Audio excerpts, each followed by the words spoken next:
চূড়ান্ত প্রধান নির্বাচন কমিশনারের ভাষণ কাল অথবা পরশু ঘোষণা হতে পারে জাতীয় নির্বাচনের তফসিল। এতে নির্বাচন আয়োজনে সবার সহযোগিতা চাইবেন সিইসি। রেওয়াজ অনুযায়ী রাষ্ট্রপতি মোহাম্মদ শাহাবুদ্দিনের সাথে কাল দেখা করবে নির্বাচন কমিশন। এবার ব্যালটে থাকবে না স্থগিত হওয়া দলের নির্বাচনী প্রতীক।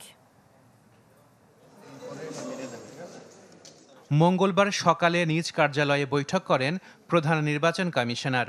এ সময় উপস্থিত ছিলেন অন্য 4 নির্বাচন কমিশনার সহ নির্বাচন কমিশনের সিনিয়র সচিব।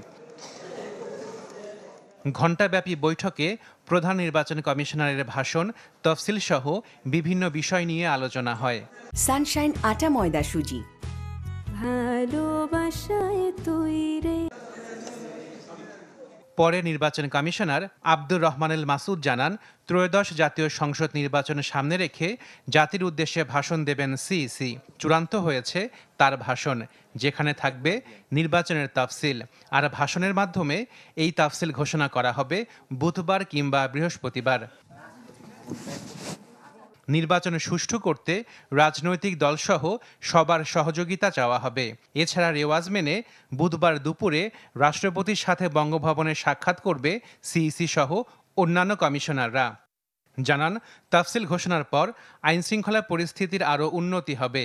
এছাড়া স্থগিতকৃত কোনো প্রতীক ব্যালটে থাকবে না বলেও জানিয়েছেন নির্বাচন কমিশনার আব্দুর রহমানুল মাসুদ। এদিকে আরপিও সংশোধন করে আবারও অধ্যাদেশ জারি করা হয়েছে, যেখানে উল্লেখ করা হয়েছে প্রতীকের বিপরীতে টিক বা ক্রস চিহ্ন না দিলে অথবা একাধিক প্রতীকে টিক বা ক্রস থাকলে সেই পোস্টাল ব্যালট গণনার যোগ্য হবে না।